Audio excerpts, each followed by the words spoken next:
So here we are with the RHS students and we are working on our plots.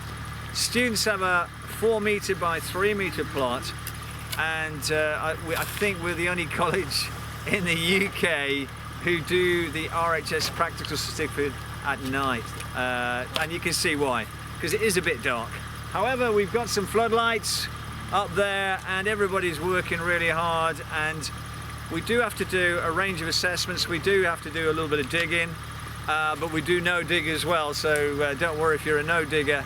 And they're going to be sort of getting their plots ready, and then what we're going to do is we're going to be planting kale, we're going to be planting garlic, and we're going to be planting broad beans, aquadulse. And so those are our winter crops. We might get a quick crop of radish or lamb's lettuce or something like that as well. So these are the midnight gardeners, really effectively. Okay, and we'll just have a look and see how they're getting on.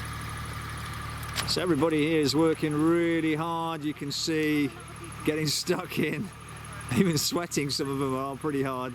It's pretty tough going, but they're doing really well. And so it's just a strip we're going to do, and that will have to be protected through the winter by using a low tunnel, and we use like an EnviroTech or EnviroMesh tunnel to do it. So everybody's getting really stuck in. Really important though that they're going to need to warm down really well, so we don't want anybody with any back trouble. And you're on the end of the plot, and I can see you've got a nice trench there, getting some nice depth to it, which will improve drainage. Yeah, we've nearly found your car keys. So. I love you. That's good. So how's it going anyway? What's the soil like? It's really easy. It's really easy to work. It's a good job. I ploughed it yesterday. Where the plough went quite deep, so yeah. Much digging to do. No, that's right, and it's good in a way, because you know, as with most things, you don't want to over cultivate it. Breaks the structure down and get other problems. But we will be adding manure to 2/3 of it, and using a no-dig system for that.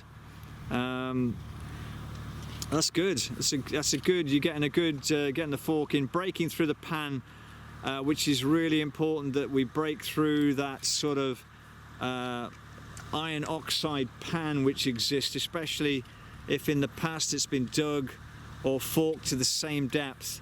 And we break that pan up and we get some manure into it. Once you've done that, then of course you could use a complete no-dig system in the future.